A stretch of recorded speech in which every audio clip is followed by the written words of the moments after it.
touch me, touch me, touch me. I like the way she fuck me, fuck me, fuck me, fuck me. Hit it, hit it, hit it, drop. Hit it, hit it, hit it, drop. What's good with YouTube? This your boy CJ. And this your girl Rena. Make sure y'all subscribe to CJ and Rena. Alright, I know today's reaction video on Geography Now. Bosnia and Herzegovina. Alright guys, don't forget to donate to us at the bottom, guys, to keep helping us going. Like always, I know y'all ready. I'm ready, you ready? I'm ready. Let's get to it. Hey, you thought Belgium was confusing? Brother, please, if you want complication fanatics, come to Bosnia and Herzegovina. What? Geography. Now! Hey everybody, I'm your host Paul Barbato. If you're ever on a game show and there's $1 million question, chances are this country will be on that $1 million question. So pay attention, you might win some money. Bosnia and Herzegovina have what seems like a very simple flag, but there's a lot hidden underneath it. First of all, the flag has a blue field with a yellow triangle and 7 full stars and 2 half stars at the top and bottom of the hypotenuse of the triangle. The triangle represents the 3 constituent peoples of Bosnia and Herzegovina, the Bosnians, Serbs, and Croats. It also respectively represents the map of Bosnia, which kind of looks like a triangle. The stars represent Europe and are meant to go on forever, hence the half stars at the bottom and the top. Some say the flag was even partially adapted from the European Union flag. The colors white and blue and yellow are traditionally seen as colors representing peace. Now let's find out how peaceful this country is, shall we?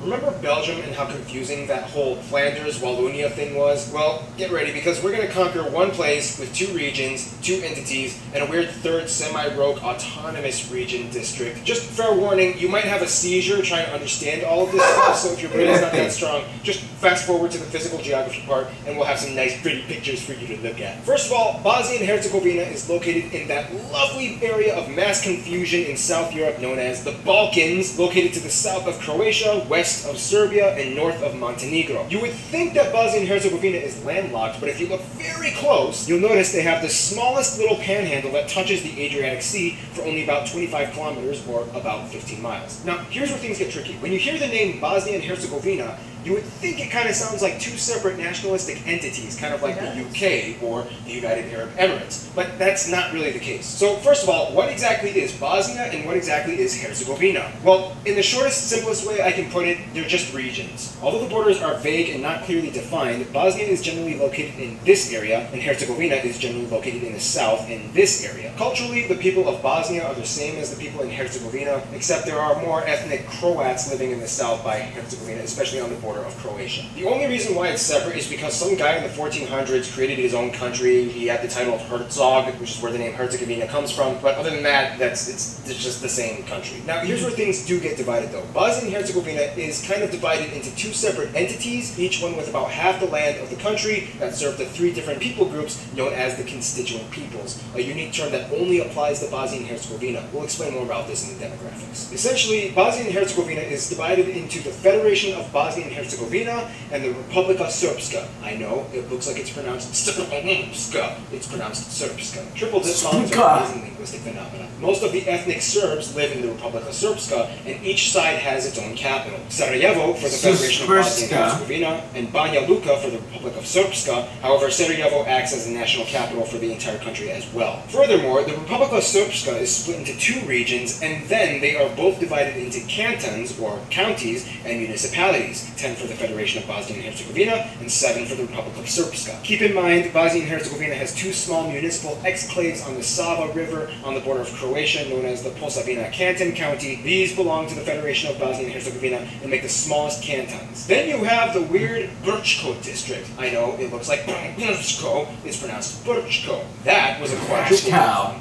Gotta love these Slavic words. This place is kind of seen as like a neutral ground and kind of belongs to both entities, and it kind of governs itself. All of this was done to kind of alleviate the demographical tensions in the country after the Yugoslav wars in the 90s. However, the strategy behind it has always been kind of shaky in its foundations. Speaking of war, this place has a lot of lingering reminders of its brutal past. Like in Sarajevo, there's a tunnel museum and the Sarajevo Roses, which are mortar blasts in the sidewalk that were filled up with pink concrete. They do have a a little small sense of humor, though. They made an ironic I-car canned beef monument dedicated to the longest airlift raid attempt in history for nearly 3 years, in which humanitarian airlifts from all over Europe, and especially in the UK, would drop off food supplies that were often expired leftovers from previous wars that nobody wanted to eat. Many times the food contained pork that many of the Muslims in the country had to abstain from eating, so it was useless to them. It was literally the world's most sarcastic monument ever. Now, if you thought Bosnia and Herzegovina was pretty quirky with their land borders, then you'll notice that the actual land has a lot more tricks and gimmicks.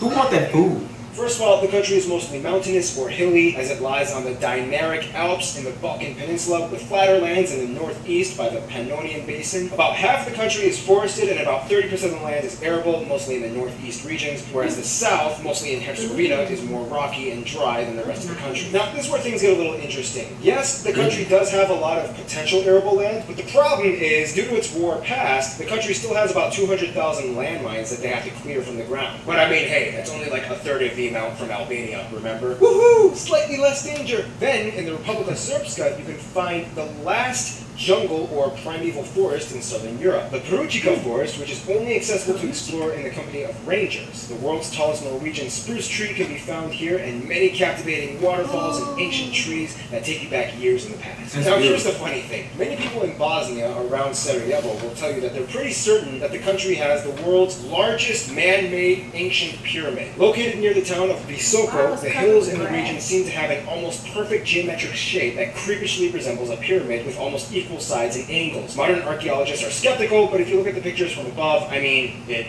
does kind of look like a pyramid. It does. You be the judge. Also, thanks to its mountainous terrain, Bosnia and Herzegovina was selected and hosted the 1984 Winter Olympics in Sarajevo. However, since then, the entire area, including the bobsledding trail, is all but completely abandoned and tagged with graffiti. It's actually kind of a popular tourist spot these days. Bosnia and Herzegovina just doesn't stop when it comes to the strange atmosphere, but the people here are even more complex.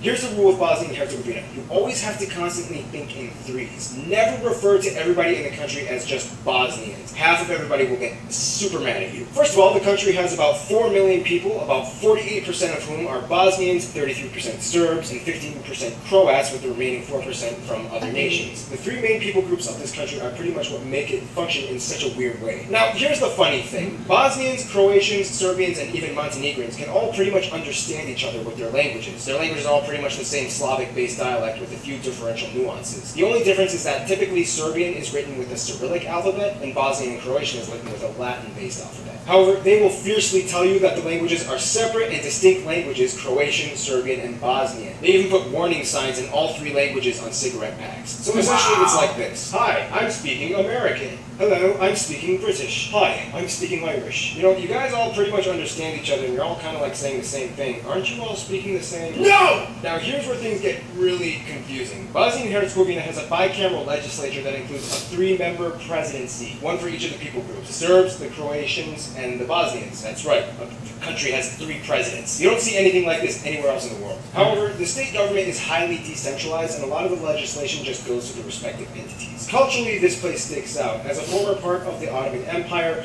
Islam spread to the nation, and today is still part of the religious majority. Muslims make up about 45% of the population, most of whom are non-denominational Muslim. About 36% are Serb Orthodox Christian, 15% Catholic, mostly from the Croats. It's kind of strange because Bosnia is one of the few places in the world where you can find the whitest Muslims you will ever see in your life. It's funny though, because for a long time Bosnia and Herzegovina was also under the Austro-Hungarian Empire, so you kind of get this weird European Muslim Eastern mix in terms of culture. It's also kind of known as the place where World War I started. Remember Archduke Franz Ferdinand? Yeah, that's kind of how the country interacts with itself. Now, how does it interact with the outsiders?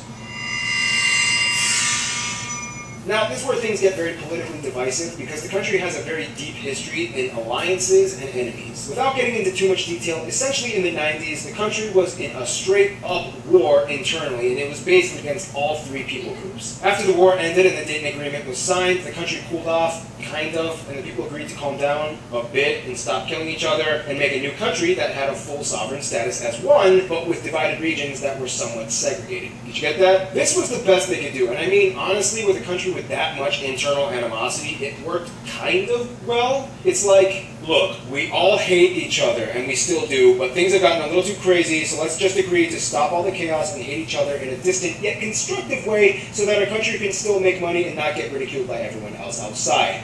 Deal? Deal. In terms of outside friends, Bulgaria was the first country to recognize Bosnia and Herzegovina's sovereignty and immediately stepped in with bilateral relations, and the two get along just fine today. Surprisingly, Malaysia is also a huge supporter of the country, and during the war became the only country in Asia to accept Bosnian refugees. To this day, many Bosnian students study abroad and live in Malaysia. Now, when it comes to best friends, it really depends on who you ask in the country. Of course, the Croats will tell you Croatia, the Bosnians will most likely say Turkey, and the Serbs will say Serbia. In a weird way, though, the division of peoples kind of inadvertently increases the diplomatic relations that the country as a whole has access to. For example, Bosnians may not like the Russians, but the Serbs in Bosnia and Herzegovina do. Therefore, the country as a whole benefits from the relations that one people group engage in, regardless of how the second feels. Isn't that weird? It's like, the friend of my enemy is by default my friend too. Welcome to Bosnia and Herzegovina. Many Bosnians have actually tried to get the government all under one legislation. However, the Republic of Srpska is fiercely opposed to this. They only kind of reluctantly agreed to be under Bosnian and Herzegovinian sovereignty just by a few strands of hair. And they've even threatened that if Kosovo gains complete independence,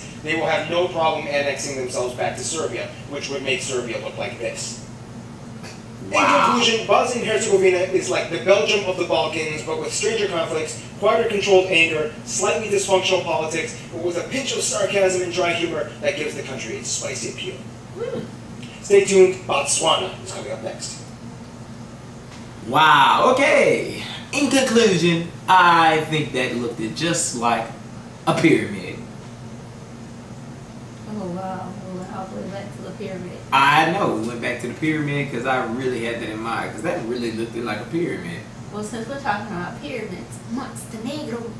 I really thought that person was black, that's why I held my head upside down. I was about to say, wow. What, Montenegro? Yeah, and then he was black? When the person came up, the Montenegro. Yeah, Montenegro from World War II. I had to look upside down, and I was like, is that a black person? But it was a black person. Yeah, from World War II, I think black and white pictures, white people look black. So black people probably look extra black on the picture.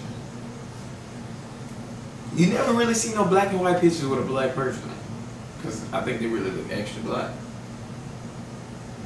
It's hard to, I know, it's kind of a moment thing, because you couldn't tell if that person was white or black, but I would say I think they was white, because it's a black and white picture. You know what I'm saying? I don't know. Anything else you have to conclude in conclusion? I have nothing. Of course you don't have anything, because I here said the best thing of them all, the pyramid. Anyways, guys, make sure y'all check this video out in the description below. Also, comment below, and also donate right there in the description, right by it. Press the button, help us keep going, and like this.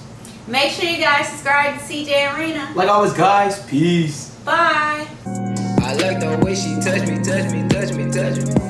I like the way she fuck me. Hit it.